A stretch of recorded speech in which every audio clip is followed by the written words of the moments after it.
Hey guys, I hope you're all having a great day, and today I'm gonna be doing the finally it's autumn book tag. I don't know if it's the name of the book tag, I'm not sure, but anyways, I'm gonna be linking down below the person I saw who did the book tag.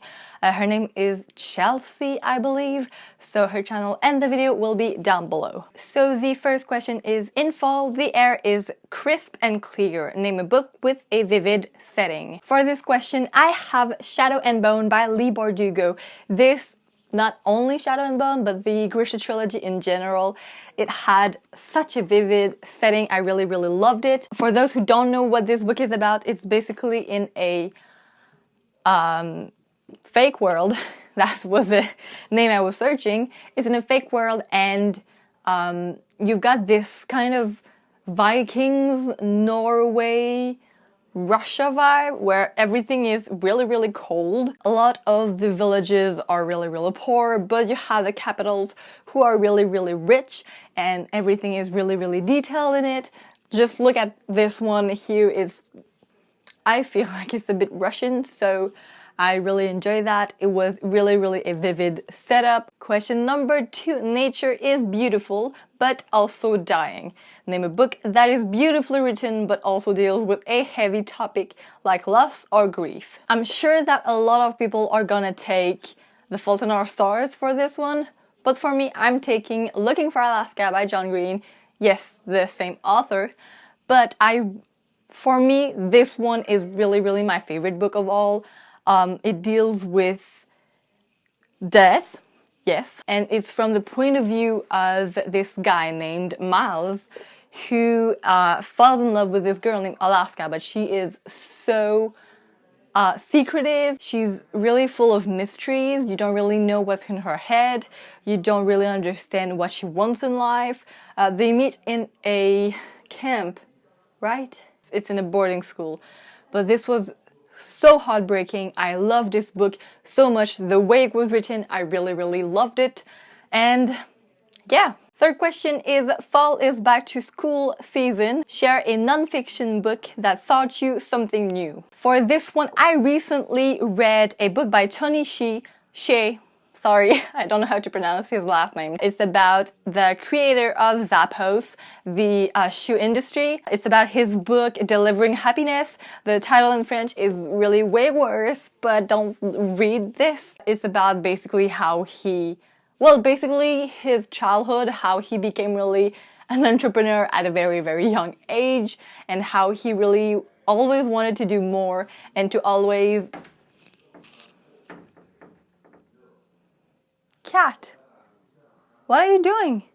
You scared the shit out of me. It's mainly about how he made this company like a really loving and beautiful place where people can just grow, be happy, not just work, but to be really developing themselves in the company and to really grow professionally and personally. So it was really a great book. In order to keep warm, it's good to spend time with the people we love. Name a fictional family / household / friend group that you'd like to be a part of. I am choosing the Eon world for this one because they are just so badass. I love Iona so much. I cannot tell you how badass she is and how much I love her. So basically how they train to become Dragon Eyes. If you have not read the story, it's basically kids who try to become Dragon Eyes to then have the power of the 12 dragons. Well, one of the 12 dragons from the Chinese zodiac signs. Is not like it at all. It's really different. It was just inspired by that. But how they have to train with swords, and they have to learn how to manipulate them and how to fight with them. And it was so interesting. I would love to learn that. So yeah. Okay, number 5. The colorful leaves are piling up on the ground. Show us a pile of fall-colored spines. And unfortunately for that one, as you can see behind me, I don't have a lot of books that are really fall-ish color-y. I don't know how to say that, but I have like I have Eon, which is red and pink. Yeah. Number 6. Fall is the perfect time for some storytelling by the fireside. Share a book wherein somebody is telling a story. And again, for that, I'm so sorry, but I don't have any book that I read that somebody was telling a story. It's weird, I don't know why. But like, I read a lot of books where it's the person living the story, so it's first person and it's not, nobody's telling a story, so yeah, I'm sorry. Number 7, the nights are getting darker, share a dark, creepy read. So for this one, I have Beautiful Darkness. This book, it's actually a graphic novel. This is the creepiest thing I have ever read. Basically, it's those little tiny creatures that live inside a dead girl's body. Yeah, it's really creepy. The beginning of the book, there are the creatures who live inside, and the girl starts to decompose because she's dead, basically. And so the little creatures have to run and find a new place to live because they cannot live inside the dead girl anymore. So basically the story is about those little creatures trying to find a new home, and you have this main character named Aurora, I think, Aurora, so difficult to say, who is really trying to be nice to everyone, and she's trying to find the food and trying to find shelter for everybody, so she's really nice, until at some point she just turns drastically mean and sadistic and just really, really creepy and dark, and you just don't understand what she's doing, but then everybody's doing everything dark and creepy, and it's a strange read, let me tell you, and just read it, but don't read it more than once. We are at number 8, I think. The days are getting colder. Name a short, heartwarming read that could warm up somebody's cold and rainy day. For this one, I have the perfect book, I think, for you. It is This Modern Love by Will Derbyshire. Will Derbyshire is actually a YouTuber. So go show him some love because he is such an amazing person. I really, really love his channel. It's a bit more artistic. He makes a lot of films, but I really, really love that. Basically, this book is a collection of letters from people to their loved ones, and it's so amazing. I really, really love it. You have 3 parts. First part is the beginning, where it's like flirting and everything. You have the middle part where it's really like being in love and everything, and the third part is the end, so it's the breakup basically. But I just love this book so much.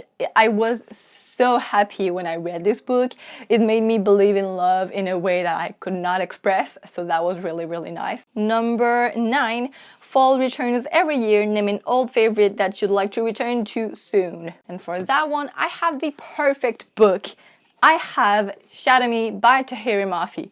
I am in love with this series, and I think you know that by now if you've been following my channel for a while. The 5th book is coming in March, I believe, March or April, I don't remember, but by that time I will have reread the whole series because I have to.